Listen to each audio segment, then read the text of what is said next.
नमस्कार, आप देख रहे हैं देश दिन भर। मैं हूं आपके साथ ऋतु तिवारी। पोखरियाल बुलेटिन की शुरुआत इस वक्त की बड़ी खबर के साथ करेंगे जो नेपाल से आ रही है। नेपाल के पोखरा में हुआ विमान क्रैश। यति एयरलाइंस का ये विमान क्रैश हुआ है जिसमें करीब 68 यात्री सवार थे। हादसे में अभी तक लगभग 25 से ज्यादा लोगों की मौत हो गई है। मौत के आंकड़े में बढ़त जारी है।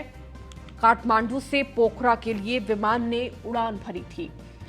तो यति एयरलाइंस जो काठमांडू से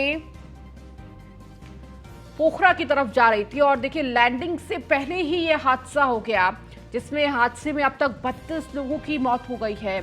और देखिए ये आंकड़ा बढ़ भी सकता है। लगातार रेस्क्यू ऑपरेशन भी जारी है और लोगों को हॉस्पिटल ले जाया जा रहा है। काठमांडू से पोखरा की तरफ ये विमान ने उड़ान भरी थी और लैंडिंग से पहले विमान क्रैश हो गया। ये बड़ा हादसा इस वक्त बड़ी खबर नेपाल से, जहां पर नेपाल के पोखरा में विमान क्रैश। 68 लोग सवार थे इस विमान में और अब तक 32 लोगों की मौत हो चुकी है और अभी भी रेस्क्यू ऑपरेशन जारी है। ये संख्या और भी बढ़ सकती है। 68 यात्री विमान में सवार थे जिनमें से 32 लोगों की मौत हो गई है। इसके साथ ही क्रू मेंबर भी बताया जा रहा है कि 4 क्रू मेंबर इसमें सवार थे। हालांकि लगातार रेस्क्यू ऑपरेशन किया जा रहा है और सभी को बाहर निकाला जा रहा है। विमान क्रैश की वजह से जिस तरह से ये तस्वीर भी आपको दिखा रहे हैं, काठमांडू से पोखरा की तरफ इस विमान ने उड़ान भरी थी और पोखरा में लैंडिंग से पहले ही विमान क्रैश हो गया। बेहद दर्दनाक हादसा। प्रधानमंत्री नरेंद्र मोदी ने मकर संक्रांति के अवसर पर देश को 8वीं वंदे भारत एक्सप्रेस ट्रेन की सौगात दी है। वीडियो कॉन्फ्रेंसिंग के जरिए प्रधानमंत्री ने सिकंदराबाद और विशाखापट्टनम के बीच वंदे भारत एक्सप्रेस को हरी झंडी दिखाकर रवाना किया। इस दौरान उन्होंने कहा कि यह वंदे भारत एक्सप्रेस उस वक्त का प्रतीक है जब अपने हर नागरिक को बेहतर सुविधाएं देना चाहता है। यह उस भारत का प्रतीक है जो गुलामी की मानसिकता से बाहर निकलकर आत्मनिर्भरता की तरफ बढ़ रहा है। पीएम ने आगे कहा कि आज वंदे भारत को लेकर जिस तेजी से काम हो रहा है वह सराहनीय है। प्रधानमंत्री मोदी ने कहा कि यह 2023 की पहली ट्रेन है। हमारे देश में 15 दिनों के भीतर यह दूसरी वंदे भारत ट्रेन दौड़ रही है। यह दिखाता है कि भारत में कितनी तेजी से वंदे भारत अभियान प्रगति कर रहा है। यह देश की ट्रेन है। इसकी रफ्तार के कितने ही वीडियो लोगों के दिलो दिमाग में छाए हुए हैं। वंदे भारत एक्सप्रेस एक तरह से तेलंगाना और आंध्र प्रदेश की साझा संस्कृति और साझा विरासत को जोड़ने वाली है।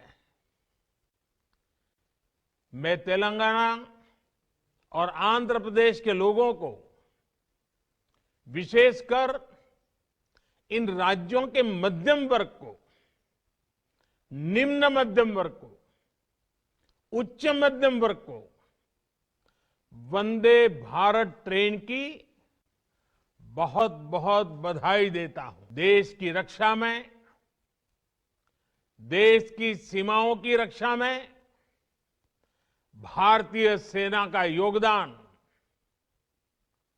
भारतीय सेना का शौर्य अतुलनीय है। वंदे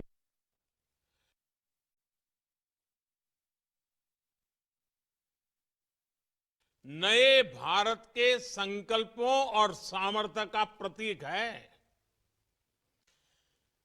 ये उस भारत का प्रतीक है जो तेज बदलाव के रास्ते पर चल पड़ा है। ऐसा भारत जो अपने सपनों, अपनी आकांक्षाओं को लेकर अधीर है। हर हिंदुस्तानी अधीर है। ऐसा भारत जो तेजी से चलकर अपने लक्ष्य तक पहुंचना चाहता है। ये वंदे भारत एक्सप्रेस उस भारत का प्रतीक है जो सब कुछ श्रेष्ठ चाहता। ब्रांड्स काउंसिल रेटिंग और मेडलिंग्स इंडिया और न्यूज वन इंडिया ने ब्रांड्स काउंसिल रेटिंग कॉन्क्लेव एवं अवार्ड 2022 के चौथे संस्करण और छठवें संस्करण south Asia Pacific health care summit and business award 2022, GFSTIIA MSME global award और शैक्षिक उत्कृष्टता के लिए अंतर्राष्ट्रीय पुरस्कारों का आयोजन किया। 10 दिसंबर 2022 को नई दिल्ली स्थित होटल द पार्क में मुख्य अतिथि के रूप में खेल, राजनीति और सिनेमा जगत की कई हस्तियों ने हिस्सा लिया। इस शिखर सम्मेलन में कोविड-19 महामारी की पृष्ठभूमि और सेवा विनिर्माण और अन्य व्यावसायिक औद्योगिक क्षेत्रों में अलाम और वीरता के परिणाम स्वरूप महत्वपूर्ण महत्व प्राप्त किया। शिखर सम्मेलन के इस संस्करण में आत्मनिर्भर भारत और स्थानीय के लिए मुखर पर अधिक जोर दिया गया और वैश्विक मील का पत्थर हासिल करने के लिए महत्वपूर्ण क्षेत्रों को एक साथ लाया गया। प्रतिष्ठित बिजनेस लीडर्स द्वारा विभिन्न विषयों पर पैनल चर्चा, व्याख्यान और प्रस्तुतियां औद्योगिक क्षेत्रों में नई गतिशीलता जोड़ेगा। आपको बता दें कि ब्रांड काउंसिल रेटिंग एक प्रतिष्ठित इंटरनेशनल रेटिंग, रैंकिंग और रिसर्च कंपनी है जो ब्रांड्स और बिजनेस का सख्ती से मूल्यांकन करती है।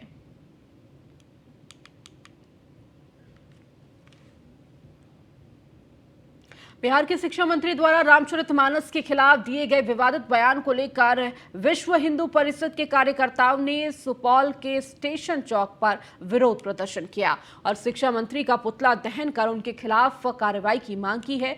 साथ ही शिक्षा मंत्री के खिलाफ कार्रवाई न होने पर बड़े आंदोलन की चेतावनी भी दी। तो विश्व हिंदू परिषद ने इस दौरान शिक्षा मंत्री पर निशाना साधते हुए कहा कि प्रोफेसर चंद्रशेखर शिक्षा जगत के लिए एक अपमान है।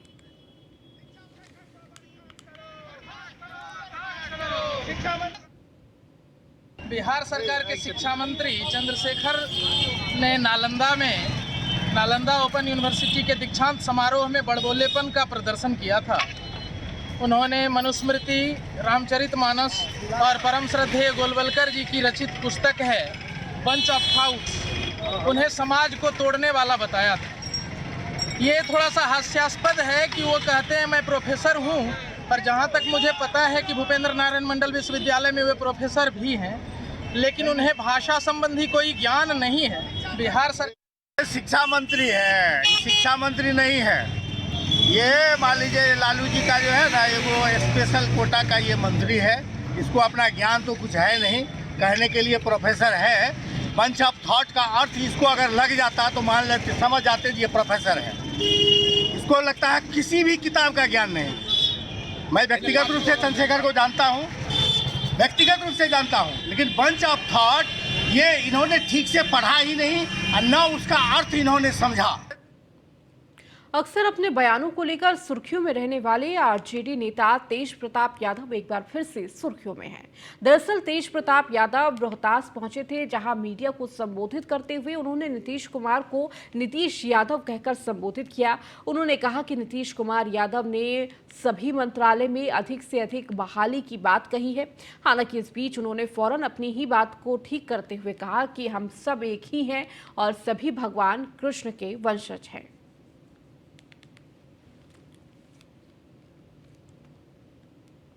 भी जो कहा वहाँ पे डिपार्टमेंट का सब लोगों को दिया जा रहा है। अब देखिए यादव माधव का मंदिर, इसलिए यादव शब्द निकाल गया कि वही चीज है, उसी से हम लोग पढ़ने पड़े हैं।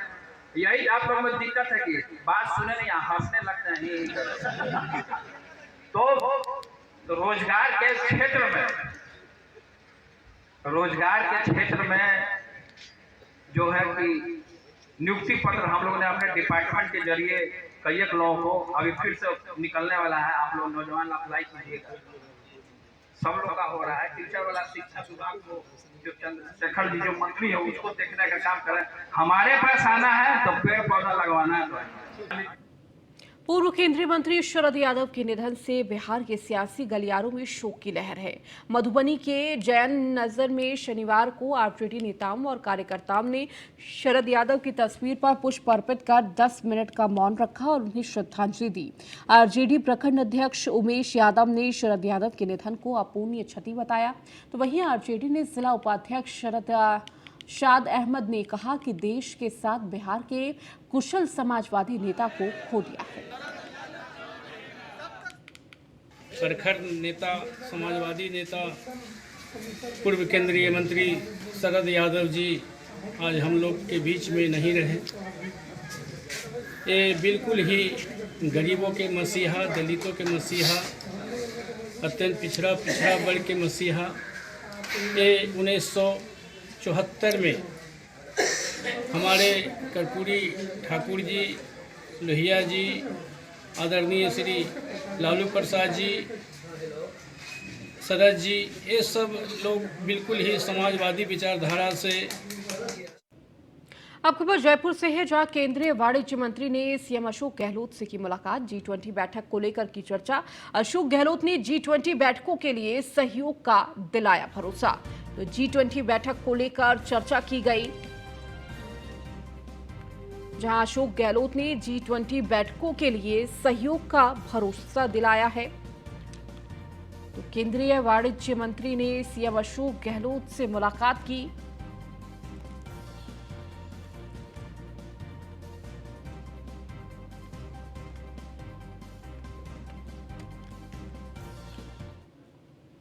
झारखंड एटीएस ने नक्सली संगठनों और आपराधिक गिरोह को हथियार मुहैया कराने वाले एक शख्स को गिरफ्तार करने में सफलता हासिल की गई है।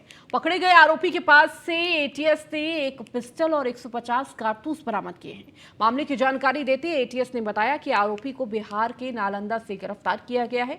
आरोपी के खिलाफ पहले भी कई मुकदमे दर्ज हैं और आरोपी पहले भी जेल जा चुका है।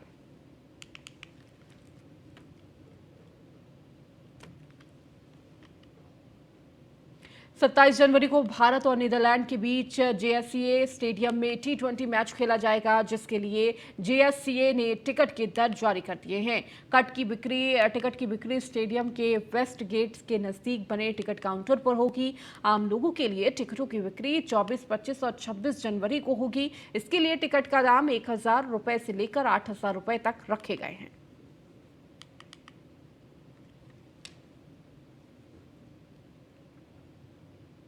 राष्ट्रपति द्वारा एनआरआई दर्शन सिंह धालीवाल को प्रवासी भारतीय पुरस्कार से सम्मानित किए जाने के बाद पूरे पंजाब में खुशी की लहर है। शिरोमणि अकाली दल और यूथ अकाली दल और विभिन्न सिख संगठनों को जहां सम्मानित किया जा रहा है, वहीं अब शिरोमणि अकाली दल अध्यक्ष सुखबीर सिंह बादल भी सरदार दर्शन सिंह धालीवाल के सम्मान में सुरजीत सिंह रखड़ा के गृह मंदिर पहुंचे। मीडिया से बात करते हुए सुखबीर सिंह बादल ने कहा कि देश के राष्ट्रपति द्वारा दर्शन सिंह को एनआरआई अवार्ड से सम्मानित करना पंजाब के लिए बहुत ही गर्व की बात है और रखड़ा परिवार राजनीति से ऊपर उठकर देश से अधिक योगदान दे रहा है।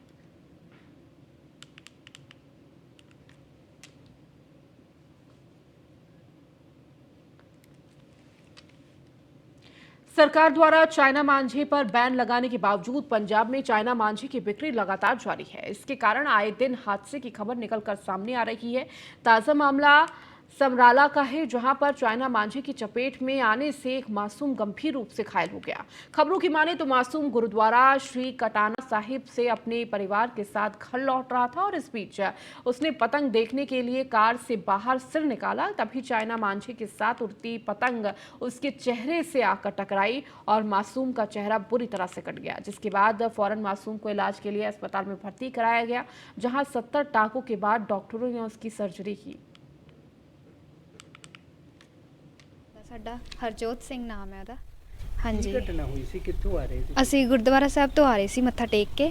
ਗੁਰਦੁਆਰਾ ਸਾਹਿਬ ਤੋਂ ਆਉਂਦੇ ਸਰ ਚਹਿਲਾਂ ਦੇ ਕੋਲ ਆ ਕੇ ਬੱਚੇ ਨੇ ਟਾਕੀ ਸ਼ੀਸ਼ਾ ਖੋਲ੍ਹਿਆ ਆਪਣੀ ਗੱਡੀ ਦਾ।